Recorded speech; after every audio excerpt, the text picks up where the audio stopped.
तो कहानी की शुरुआत होती है एक 5 स्टार रेस्टोरेंट को दिखाते हुए, जहां का हेड शेफ सारे काउंटर्स में घूम घूम के खाने का जायजा ले रहा था। He was very serious about his job और वो एक एक चीज बड़ी बारीकी से चेक करता है। वो देखने में काफी गंभीर किस्म का होता है और क्योंकि हमने प्लेटफॉर्म 2 पहले ही देख रखा है तो हम जानते हैं कि ये रेस्टोरेंट VSMC यानी पिट के लोगों के लिए खाना बनाने का काम करती है। अब सीन चेंज होकर लेवल 48 पर आती है, जहां हम गोरेंग नाम के एक आदमी से मिलते हैं। वो अपना रूम ट्री के साथ शेयर कर रहा था। गोरेंग का आज पिट में पहला दिन था और ट्री उसे बताता है कि हमारा खाना वही होगा जो कि ऊपर वाले लेवल्स ने छोड़ दिया होगा। अब अगर आपको याद हो तो प्लेटफॉर्म 2 के अंदर जिसका जो खाना होता था उसे मिलता था, यानी लोग दूसरे के खाने को नहीं छेड़ते थे। लेकिन अब यहाँ कहा जा रहा है कि वही खाना मिलेगा जो कि बचेगा, जिसको ऊपर वाले नहीं खाए होंगे। एंड दिस इंडिकेट्स कि फूड डिस्ट्रीब्यूशन सिस्टम जो था प्लेटफॉर्म 2 मूवी के अंदर, अब वो पूरी तरह से कोलैप्स हो चुका है और लोग अब अपनी मन मर्जी से खाते हैं, जितना मन हो जो मन हो। मतलब अब लोग ये तक नहीं सोचते कि नीचे लेवल्स वाले लोगों को क्या मिलेगा और क्या नहीं। खाना खाओ, बर्बाद करो, जो मन है करो। अब गोरेंग यहाँ से पूछता है कि ये सब कैसे काम करता है, तो ट्री उसे बताता है कि ये डिपेंड करता है कि आप कौन से लेवल पे हैं। मतलब जितनी आपकी लेवल हायर होगी उतने आप लकी होंगे। ऊपरी लेवल पे आपको अच्छे खाने का एक्सेस मिल सकता है, लेकिन नीचे जाते जाते आपकी किस्मत बुरी होती चली जाती है और शायद आपको खाना ना मिले। अब गोरेंग नीचे वालों से बात करने जाता है तो वो कहता है कि अपने से नीचे वालों से बात मत करो और ऊपर वाले तुमसे बात नहीं करेंगे, जस्ट लाइक पर ने उसे गाइड किया था। और हमें पता चलता है कि 1 महीने बाद लेवल चेंज होते हैं। अब जब खाना इनके प्लेटफॉर्म पे आता है तो हम देखते हैं कि किस तरह से ब्रूटली खाने को बर्बाद किया गया था और एकदम तहस नहस करके रखा गया था। किसी ने अपना खाया हुआ जूठा छोड़ा था तो किसी ने प्लेट्स तोड़ के रख दिया था। बेसिकली प्लेटफॉर्म की हालत बहुत बुरी थी। गोरेंग ये देख के हैरान हो जाता है, मगर ट्री कुछ नहीं सोचता, वो उसी टेबल पर से खाना स्टार्ट करता है। ऑफ कोर्स गोरेंग का यहाँ पहला दिन था तो ये सब देख के उसकी भूख ही मर जाती है और वो खाने से इनकार कर देता है। लेकिन वो अपने साथ एक फ्रूट रखता है, सेइंग कि मैं बाद में खा लूंगा, क्योंकि उसे अब भी रूल पता नहीं था कि आप खाना नहीं रख सकते। ना हम देखते हैं कि ट्री खाना खाने के बाद टेबल पे थूक भी फेंक देता है, जिससे गोरेंग डिसगस्टेड फील करता है और कहता है कि क्या पता ऊपर के लेवल वालों ने भी ऐसा ही किया हो। इसके जवाब में ट्री कहता है कि ऑब्वियसली उन्होंने ऐसा किया होगा, मुझे फर्क नहीं पड़ता, जीने के लिए खाना खाना पड़ेगा। तभी इनके लेवल का टेम्परेचर बढ़ने लगता है और इस पॉइंट पे ट्री उसे रूल समझाता है कि तुम एप्पल को फेंक दो, सब ठीक हो जाएगा।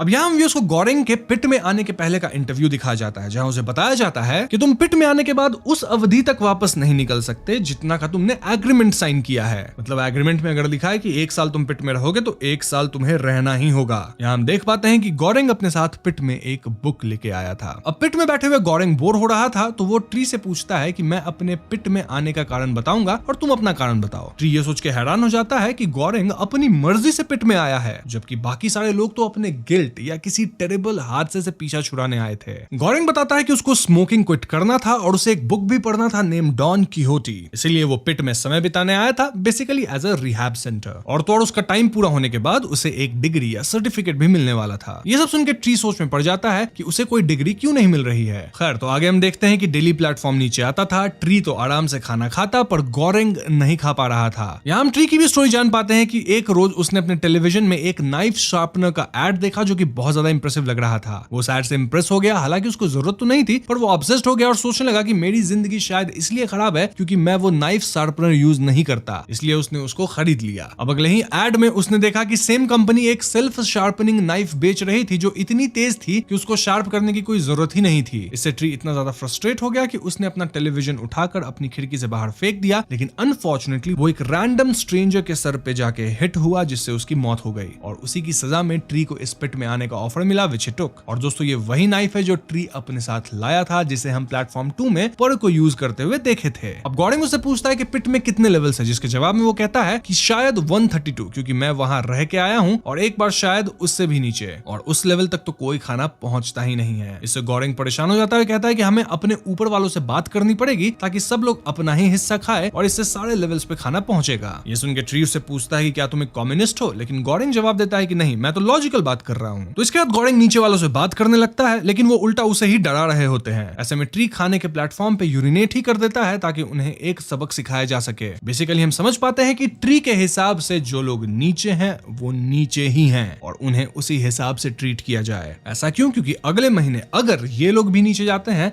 तो इनके साथ भी ऐसा ही अत्याचार होगा। खैर, तो अगले दिन गोरेंग भी थोड़ा बहुत खाना खाता है और जब वो बुक पढ़ रहा होता है तभी एक आदमी ऊपर से नीचे गिरता है जिसपे गोरेंग बौखला जाता है। यहाँ हम प्लेटफॉर्म 2 के एक किरदार को देखते हैं जो ऊपर से झांक के देख रहा होता है और गोरेंग ट्री से पूछता है कि तुम कौन से लेवल से होके आए हो। इस पे रिप्लाइज कि ही वाज एट 72, 26, 38 और ऐसे ही कई लेवल्स पे इंक्लूडिंग 132। जब गोरेंग पूछता है कि तुम किसके साथ उन लेवल्स पे थे तो वो कुछ कहता नहीं, लेकिन गोरेंग अज्यूम कर लेता है कि ट्री ने अपने हर सेलमेट को मार दिया होगा और ऑब्वियसली उनका ही मीट पका कर खाया होगा जिससे वो नीचे वाले लेवल पे भी सर्वाइव कर पाया। और देखा जाए तो ट्री के पास एक शार्प नाइफ तो है ही। तभी प्लेटफॉर्म पे हम एक लड़की को बैठा हुआ आते देखते हैं जिसे हमने प्लेटफॉर्म 2 के लास्ट पार्ट में देखा था। गोरेंग उसे देखकर चिंतित हो जाता है, लेकिन वो लड़की कुछ कहती नहीं, बस ऐसे ही चुपचाप बैठी रहती है। उसका नाम मिहारू होता है और ट्री बताता है कि मिहारू हर महीने नीचे आती है क्योंकि वो अपने बच्चे को ढूंढ रही है। ये सुन के गोरेंग एकदम कंसर्न हो जाता है क्योंकि ऑब्वियसली ये जगह किड्स के लिए तो सेफ बिल्कुल भी नहीं है। गोरेंग मिहारू से कहता है कि क्या तुम ठीक हो, जिसपे ट्री उसे टॉन्ट करते हुए कहता है कि क्या तुम उसे अपने साथ रखना चाहते हो, जिसपे वो जवाब देता है कि मैं बस उसके लिए कंसर्न्ड हूँ। जवाब में ट्री कहता है कि तुम बेकार की चिंता में अपना वक्त बर्बाद मत करो। ये लड़की कोई इनोसेंट बेचारी नहीं है, बल्कि ये तो हर महीने अपने सेलमेट को मार देती है ताकि इसका बेटा मिलने पे वो अपने बेटे के साथ रह सके। ट्री ये भी एक्सप्लेन करता है कि 132 लेवल पे मैंने अपने सेलमेट को नहीं खाया था, उसके पिट का टाइम कंप्लीट हो गया था और इसीलिए वो बाहर निकल पाया। रही बात कि सरवाइव कैसे किया, तो वेल वहां रहते वक्त एक डेड बॉडी उनके प्लेटफॉर्म पे आ गिरी थी और मजबूरी में उसे उसका मांस खाना पड़ा था। खैर, तभी जब प्लेटफॉर्म नीचे वाले फ्लोर पे जाती है तो वहां के लोग मिलकर मिहारू को जबरदस्ती पकड़ लेते हैं, जिस पर वो चिल्लाने लगती है और गोरेंग भी उनसे कहता है कि मिहारू को छोड़ दो, लेकिन ट्री कहता है कि ये लोग कुछ दिन तक उसे रखेंगे, ऑब्वियसली फॉर गलत रीजंस, फिर उसे छोड़ देंगे। तभी मिहारू खुद ही उन दोनों को मार के टेबल पे उठ जाती है, इंडिकेटिंग कि वो बहुत स्ट्रांग है और उसे पिट में सर्वाइव करना आता है। अब अगले सीन में हम ट्री और गोरेंग को अपना समय बिताते हुए देखते हैं जहां दोनों की फ्रेंडशिप हो गई थी। अब गोरेंग भी टेबल पर से सब कुछ खाता और ट्री को अपने बुक्स पढ़ के सुनाता था। एज अ होल दोनों साथ में एडजस्ट करने की कोशिश कर रहे थे। वहीं आज एक महीना पूरा होने वाला था और अगले दिन ही पिट रीसेट होने वाला था। ट्री गोरेंग से कहता है कि तुम भगवान से प्रे करो कि कल हमारे यहाँ किसी अच्छे लेवल पे खुले जहां हम एटलीस्ट खाना खा सके। वो गोरेंग से कहता है कि तुम एक अच्छे इंसान हो, लेकिन मुझे लगता है कि तुम पिट में ज्यादा दिन सर्वाइव नहीं कर पाओगे। वैसे नेक्स्ट मंथ ट्री का सेकंड लास्ट मंथ होगा जिसके बाद वो पिट से बाहर निकल जाएगा। अब अगली सुबह हम गोरेंग को पूरी तरह से बेड से बंधा हुआ पाते हैं, जो कि ऑब्वियसली ट्री का काम था। वो लोग अब लेवल 171 पे थे, जो कि काफी बुरा लेवल था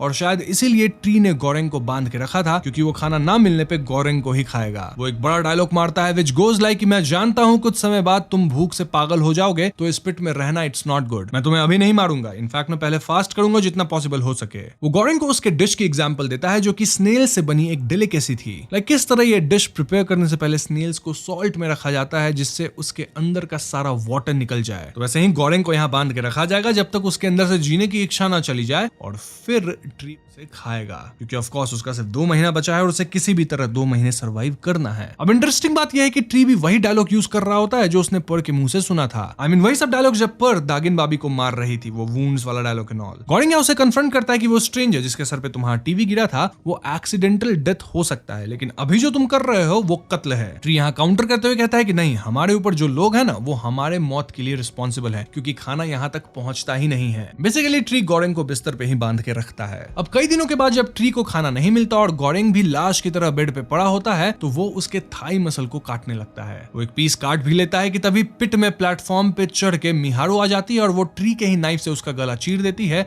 और गोरेंग को फ्री करती है। फिर वो ये नाइफ गोरेंग को पकड़ाते हैं जिससे गोरेंग भी रेंगता हुआ जाके ट्री को स्टैब कर देता है जिससे उसकी जान चली जाती है। गोरेंग बेड पे ही लेटा होता है और मिहारू पास में ही ट्री को काट के खा रही होती है और वो एक बाइट गोरेंग को भी देती है, लेकिन गोरेंग तो भाई ये मांस खा नहीं सकता था इसलिए वो कुछ भी नहीं खा पाता। इसलिए मिहारू उसे अपना च्यू किया हुआ मीट खाने देती है just like a mother bird जो अपने बच्चों को फीड करती है। अब अगले सीन में हम रेस्टोरेंट के हेड शेफ्स को सारे शेफ्स को डांटते हुए देखते हैं क्योंकि अपेरेंटली एक डिश के अंदर किसी की बाल रह गई थी जिससे उसके खाने की क्वालिटी खराब हो गई थी। वहीं ट्री की बॉडी लेवल पे पड़ी पड़ी सर रही थी और गोरेंग उसके बॉडी पे लगे कीड़ों को खा रहा था। ऐसा इसलिए क्योंकि ऑफ कोर्स इस लेवल तक तो खाना आता ही नहीं। यहाँ हम देखते हैं कि गोरेंग के अंदर ट्री को मारने का गिल्ट था, इसलिए शायद उसे ट्री की विजन्स भी आ रही थी। इन विजन्स में ट्री कह रहा था कि तुमने मुझ पे कोई दया नहीं दिखाई और अब तुमने मांस भी खाया है तो मैं तुम्हारे अंदर ही रहूंगा। अब मैं और तुम एक बराबर हैं। यहाँ गोरेंग को सपने भी आते हैं जहां वो मिहारू के साथ इंटीमेट हो रहा था। अब अगली सुबह जब गोरेंग की आंख खुलती है तो वो लेवल 33 पे था। जी हाँ दोस्तों, इस लेवल पे उसके साथ इमोगुइरी नाम की एक लेडी थी और उसके साथ इमोगुइरी का डॉग रामसेस भी था। वैसे मैं यहाँ से इमोगुइरी को इमो कहूंगा। दोस्तों इमो को हमने प्लेटफॉर्म 2 में देखा है जो कि पर का इंटरव्यू ले रही थी and she was from the VSMC itself. गोरेंग का भी इंटरव्यू इमो ही ली थी, but the question here is कि वो इस पिट में क्या कर कर रही है। This also makes us think कि क्या VSMC वाले अपने स्टाफ्स को भी पिट में डाल देते हैं। अब गॉरिंग इस लेडी को पहचान जाता है और तुरंत उसे पूछता है कि क्या तुम मुझे यहाँ से बाहर निकाल सकती हो। इसमें ईमो कहती है कि तुम तो अपनी मर्जी से यहाँ आए थे ना, वैसे ही मैं भी अपनी मर्जी से यहाँ आई हूँ और मैं तुम्हें बाहर नहीं निकाल सकती। मोरोवर शी सेज कि यहाँ 200 लेवल्स हैं और गॉरिंग कहता है कि यहाँ पे खाना एनफ नहीं है 200 लेवल तक पहुंचने के लिए। इस पे ईमो जवाब देती है कि अगर सारे लोग बस वही खाए जो वो ऑर्डर किए थे तो खाना पूरे 200 लेवल तक पहुंच सकता है, लेकिन पिट में ऐसा हो पाना इजी नहीं है, ना ही ऐसा बाहर की दुनिया में भी हो पाएगा। बट थिंक अबाउट इट, अगर हम एकजुट होकर फूड डिस्ट्रीब्यूशन को फेयर रखें तो हम बच सकते हैं। अगर हम अपने अंदर सुधार करें तो बाहर चेंज आ सकता है। और इस पे गॉरिंग कहता है कि चेंज कभी भी अंदर से नहीं हो सकता। और ईमो मुस्कुराते हुए कहती है कि इसलिए तुम इस पिट में हो। खैर, तो अगले सीन में प्लेटफॉर्म लेवल 33 पे रुकती है और गॉरिंग अपना खाना खाने लगता है, लेकिन ईमो अपने पेट डॉग को खिलाती है, साथ ही वो 2 प्लेट तैयार करती है for the next person to eat. उसका अप्रोच ये था कि वो एक प्लेट में खुद खाएगी और दूसरे वाले प्लेट में नीचे के लेवल का आदमी खाएगा। वो आदमी भी देन सेम करेगा, जिससे पिट के सारे लोग खाना खा पाएंगे और कोई भूखा नहीं मरेगा। ये देख गॉरिंग उससे पूछता है कि क्या तुम्हारा डॉग किसी और का खाना खा रहा है। इस पे ईमो कहती है कि एक दिन मैं खाती हूँ, एक दिन मेरे हिस्से का खाना मेरा डॉग खाता है, इससे किसी और के साथ अन्याय नहीं होगा। अब क्योंकि ईमो एडमिनिस्ट्रेशन से थी तो वो बताती है कि इस पिट में 16 साल से नीचे के लोगों को अलाउ नहीं किया जाता, एंड दिस मींस कि इस पिट के अंदर कोई बच्चा नहीं है।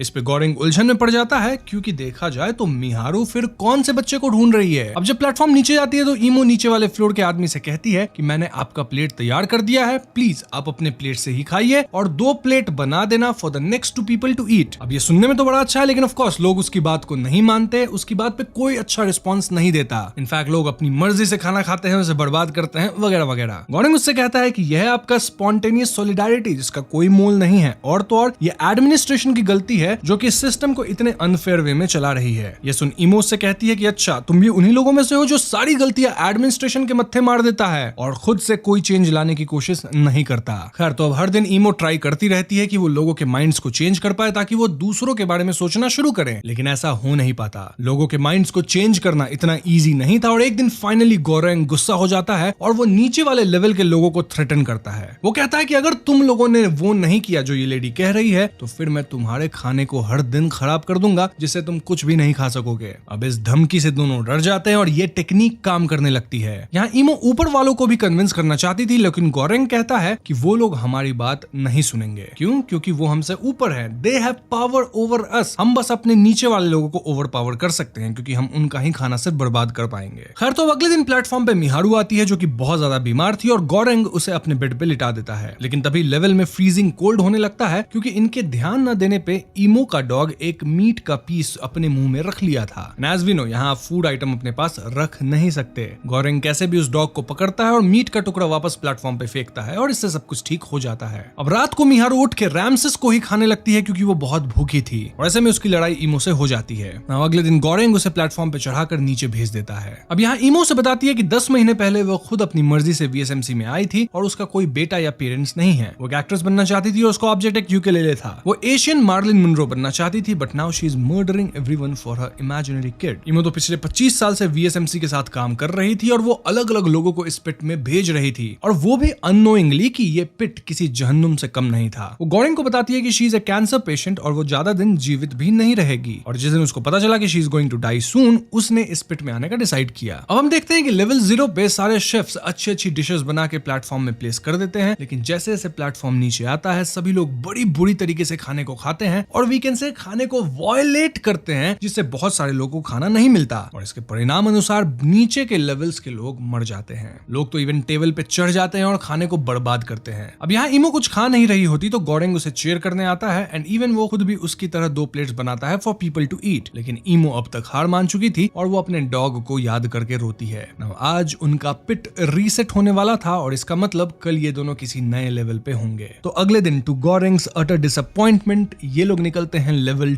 202 पे। Now, this was shocking, सिर्फ इसलिए नहीं क्योंकि ये बहुत ही ज्यादा नीचे का लेवल है, बल्कि इसीलिए भी क्योंकि इनका मानना था कि लेवल तो सिर्फ 200 ही है। अब यहाँ गॉरिंग देखता है कि ईमो अब तक हार मान चुकी थी क्योंकि वो खुद को खत्म कर चुकी थी। यहाँ गॉरिंग के दिमाग में वापस डिलेमा चलता है और विजन में वो ट्री और ईमो को डिबेट करते हुए पाता है, which was कि क्या अब वो अपनी ही फ्रेंड ईमो को खाएगा, क्योंकि ऑब्वियसली यहाँ तक तो कोई खाना नहीं पहुंचने वाला। ये देखा जाए तो ईमो भी पिट में कूदी नहीं थी बल्कि खुद को यहीं पे खत्म की थी, शायद ये सोच के कि जब वो मर जाएगी तो गॉरिंग उसे खाकर जिंदा रह सके। अब इन विजन से या इन बातों से गॉरिंग काइंड ऑफ पागल होने लगता है, लेकिन स्टिल गॉरिंग ईमो को नहीं खाता और वो भूखे ही अपना दिन काटने लगता है और तो और अपने ही बुक के पेजेस को फाड़ के खाने लगता है। उसे अभी भी होप था कि 1 महीने बाद तो पिट रीसेट हो जाएगा और उसको एक अच्छा लेवल मिल सकता है। तो हाँ, उसे बस किसी तरह 1 महीने सरवाइव करना है। यहाँ गॉरिंग अपने थॉट्स से परेशान हो रहा था, उसे डरावने सपने आ रहे थे और उसका दिन किसी तरह कट रहा था। बट देन फाइनली जब टाइम हो जाता है और इस बार जब उसकी आंखें खुलती है तो वो अपने आप को लेवल 6 पे पाता है। जी हाँ दोस्तों, इस लेवल पे गॉरिंग के साथ एक बहुत ही स्ट्रॉन्ग आदमी था नेम्ड भारत। भारत बहुत अच्छे दिल का आदमी होता है और वो कंटिन्यूअसली अपने ऊपर लेवल के लोगों को परसुएड करने लगता है कि वो उसके रस्सी को कस के पकड़े, जिससे वो लेवल 0 पे क्लाइंब करके यहाँ से भाग सके। वो गॉड के प्रोफेसीज का भी बहाना बनाता है कि भगवान ने मुझे आदेश दिया है कि मैं यहाँ से भाग जाऊं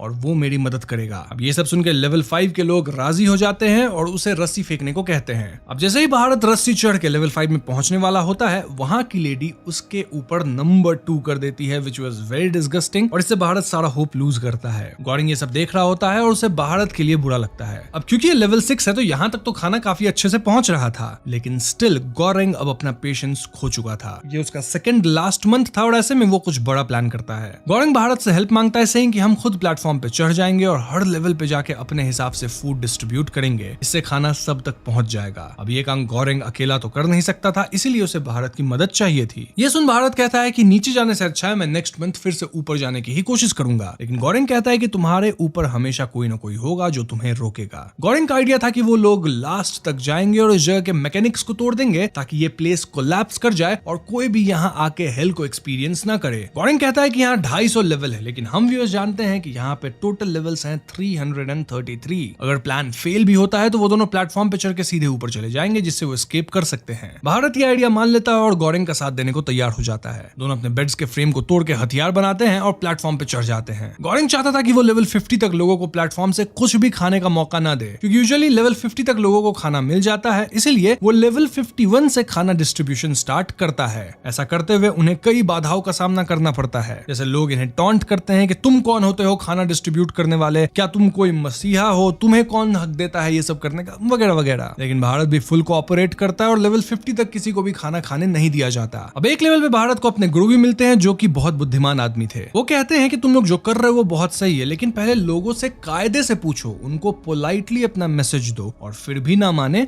तब बल का प्रयोग करो। ये वाइज मैन उनसे कहता है कि तुम दोनों एक मैसेज भेजो ऊपर कि तुम्हारा कॉन्शियसनेस अभी भी इंटैक्ट है, और एक डिश को ऊपर भेजो ताकि वो लोग समझ पाए कि पिट के लोग फूड डिस्ट्रीब्यूशन करना जानते हैं, and that will be your victory. ये डिश था पैनाकोटा, यानी कि कीप द पैनाकोटा सेफ, और प्लेटफॉर्म जब ऊपर जाए तो इसको अच्छे से रख देना। सो हम कह सकते हैं कि यहाँ पैनाकोटा काइंड ऑफ एक मैसेज था। अब ये लोग वैसा ही करते हैं, डायरेक्टेड बाय वाइज मैन, और 50 लेवल तक लोगों को फास्टिंग कराते हैं, और 51 से भी ये लोग प्लेट्स में जरूर खाना डाल के सबको खिलाते हैं ताकि कोई भी भूखा ना मरे। अब लेवल 96 में हम उसी मेंटली चैलेंज लड़के को देखते हैं जो एक ओल्ड मैन के साथ था। वो भारत से कहता है कि मैं अपने सेलमेट मार दूंगा और उसके पेट को चीर के वो सारा खाना खा जाऊंगा जो तुमने उसको खिलाया है। अब ये गॉरिंग और भारत दोनों के लिए शॉकिंग था और वो दोनों समझ पाते हैं कि नीचे के लेवल्स पे बहुत ज्यादा ब्रूटैलिटी होगी, वहां पे ऐसे भी खाना नहीं है तो लोग खाने के लिए कुछ भी करेंगे। अब वो देखते हैं कि उनके काउंटिंग से भी ज्यादा लेवल्स हैं इस पिट में और दोनों बौखला जाते हैं। नीचे के लेवल्स पे लगभग सारे लोग मरे पड़े थे, और तो और एक लेवल पे वो लोग एक कैनिबल को भी देखते हैं जो मिहारू को कच्चा खा रहा था। गॉरिंग उसे रोकता है और दोनों में बहुत मारपीट होने लगती है। उस कैनिबल के सेलमेट के पास एक स्वॉर्ड था जिससे वो इन पे भारी पड़ रहा था, लेकिन कैसे भी करके गॉरिंग और भारत बचते हैं और गॉरिंग बिल्कुल टूट जाता है क्योंकि वो बहुत ही ज्यादा कमजोर हो गया था और चोटिल भी था। साथ ही यहाँ वो मिहारू को भी खो चुका था। ना जब प्लेटफॉर्म नीचे जाने लगता है तो भारत जबरदस्ती गॉरिंग को प्लेटफॉर्म पे चढ़ा देता है, जिससे दोनों नीचे जाने लगते हैं। यहाँ की हालत तो और भी ज्यादा खराब थी। हम वहाँ आधे कटे हुए लाश देखते हैं और लोगों की हालत बिल्कुल बद से बदतर थी। कुछ लोग जल चुके थे, वही एक आदमी बहुत सारे पैसे लेके बैठा हुआ था जो खाने के बदले पैसे भी देने को तैयार था। लेकिन काश पैसा सब कुछ खरीद सकता,